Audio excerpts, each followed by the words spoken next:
The Tetradrachae, issued under Alexander the Great, is one of the world's most famous ancient coins. During his lifetime, as Alexander conquered the Eastern Mediterranean and beyond in his legendary campaigns, he established at least 25 different mints, from his homeland in Macedon all the way to the borders of India, and even after his sudden death in 323 BC, Alexander just had such a fame. His image and his coins were so prestigious that his coin types were struck posthumously for centuries. Today we are joined by the Artemis Collection, a wonderful website created by a fellow collector with a particularly good taste for Greek and Roman coins. He has picked a selection of Tetradrachae struck during Alexander's life and some early posthumous issues, so we can see the differences in artistry from a lot of different mints and some of the different subtypes of this very popular coin. We also have a couple of surprises thrown in, some other unique little coins, so definitely a wonderful video for those of you into Greek coins. Let's get started. Let's digest the main design features of the coin first. Alexander was a member of the Argead dynasty. This dynasty ruled Alexander's native Macedonia for centuries, and in their founding myth, they claim to be direct descendants from Heracles. That's why in the obverse of his coins, we can find the bust of the mythological hero. In one of his 7 labors, he had to kill the Nemean lion and then use its skin as a magical, invulnerable armor.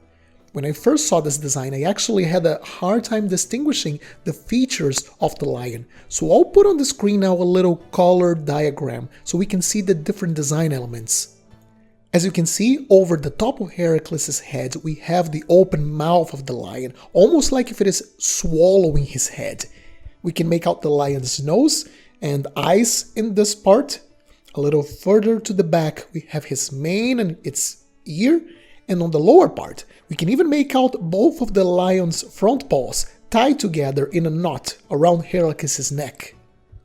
The reverse typically has an image of Zeus, the king of the Greek gods, maximum expression of authority and divine right to rule. He's shown with a naked chest, sitting on a throne, holding a long scepter and an eagle on his outstretched hand. Around the main design, there are a myriad of different symbols, depending on where or when a particular coin was minted, and we can also find a series of different legends, with the most common being Alexandro, from Alexander. Alright, with the basic design elements explained, let's get started. This first example is dated between 333 and 327 BC in Tarsus, on what is modern-day southeast Turkey. We will see quite a few examples from this city. It was a major urban center at the time and a commercial hub. Wonderful artistry, with a portrait struck in very high relief. I particularly like that at the bottom we can clearly see the paws of the lion tied on a knot. You don't find many dies with such attention to detail. Looking at the reverse, a particularly muscular Zeus, and it seems like whoever struck this coin had some difficulties lining up the reverse die. Usually the obverse, with the face of Heracles, was on the fixed die, it was fixed to the anvil, so you rarely see it misaligned, but the reverse one was held in place by hand, so misalignments like what we see now are somewhat common. We then look at an example from Salamis, located on modern-day Cyprus, struck between 332 and 323 BC. Definitely a more compact flan. Earlier, lifetime flans tend to be like that, thicker and smaller in diameter. Heracles' bust is also a bit more compressed compared to the previous coin. But look at the lion's skin, it's just so full of details. Skin folds, I don't know, that's lovely. You can truly appreciate it's supposed to be like a soft object just by looking at it. I think the reverse of this coin also beats the previous one. Zeus is incredibly well proportioned. The position of his legs shows Zeus is seated sorta like at an angle, slightly rotated towards us, the viewer. This gives this image a sense of perspective. It makes it look like even more 3D-ish than it already is supposed to be. We also have a charming recurve bow as a mint mark to the left of the design. And in this example, the legends Alexandro are completely present on the flan. What a lovely coin. Now, I told you there would be some surprises in this video. Here's a coin not of the Heracles Zeus type, but also from Alexander. This is a tetradrachma struck between 331 and 328 in Babylon, the city Alexander wanted to establish as his capital. When Alexander took the city in 331, the local Persian satrap, Mazaios, surrendered without a fight. Alexander rewarded him by letting him keep his title. He just became a vassal of Alexander instead of being a vassal of the Persian king. This tetradrachma, well, the denomination is probably a D shekel, features on the obverse the seated image of Baal, the Persian equivalent of Zeus. It's quite likely that Alexander himself took inspiration on Persian coins featuring Baal in this pose for his own coins. The design is pretty much the same. The only missing feature is the eagle, and to Baal's right we have the name Mazaios in Aramaic. On the reverse, we have the symbol of Babylon and Mesopotamia, a mighty lion facing left. Now let's look at a coin struck at mainland Greece in the city of Aigai between 328 and 323. This time, Heracles has a remarkably young portrait. Some engravers went for the hyper-masculine features, with very thick brow ridges and a square jaw. I wouldn't go as far as calling this Heracles feminine, not even close, but definitely less of a testosterone monster we think about when we think about Heracles, right? On the reverse, we have a wheat stalk as a control mark, and Zeus in this example has a little footstool to rest his feet on. Another interesting thing I noticed, it looks like the die engraver overestimated a bit the amount of space available to write Alexandro at the right field. He must have ran out of space, and as a result, the legends are slightly curved as to properly fit every single letter on the die. Here's another piece from Aigai, also from between 328 and 323. Look how cool. Despite being coins struck at the same mint and around the same time, we can see a clear difference in style between them. It's likely that the previous coin was made more towards 328, while this one must have been made in 323. It could even be an early posthumous example instead of a lifetime issue. Notice the much wider flan, and wow, this is one jowly Heracles. I would even dare say he looks a bit chubby in this portrait. The lion headdress in this example is wonderfully sculpted, with a very good relief and fine details like the lion's mane gently falling down Heracles' back. On the reverse, we once more have a wheat stalk as a mint mark, but we have quite a significant change in style. Now Zeus' legs are crossed. We have an extra set of monograms, most likely identifying a mint official responsible for this issue, and now we have the word Basileus, king, to the left. The scepter is also tipped with some kind of flower. This coin is much more similar in style to what we can find on posthumous Alexander pieces. That's why it makes me wonder this might be an early posthumous coin. Now we look at a piece struck between 326 and 324 in Damascus. What a wonderful dark toning with golden highlights. Being an Eastern mint, these generally had some exaggerated facial features. In this example, the eyes look particularly big and bulgy if compared to the rest of Heracles' face. The reverse is very intricate and full of character. Zeus once again enjoys a little footstool to support his feet. The mint mark to the left is the forepart of a cute little ram.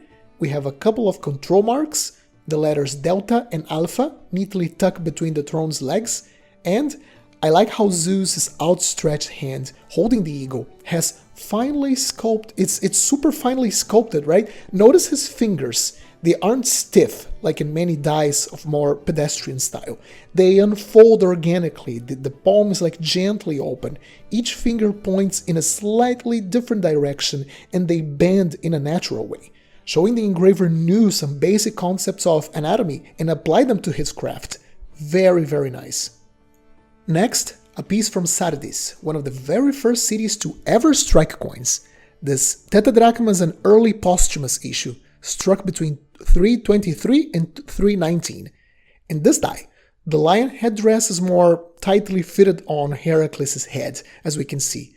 This one doesn't have all of the skin flaps like in the previous coins. Super fresh die for this coin as well. Every bit of design still looks very sharp. Now we have some important changes on the reverse. Now instead of Alexandro, we read Filippo for Philip III, Alexander's half-brother, who briefly assumed the Macedonian throne after Alexander's sudden death.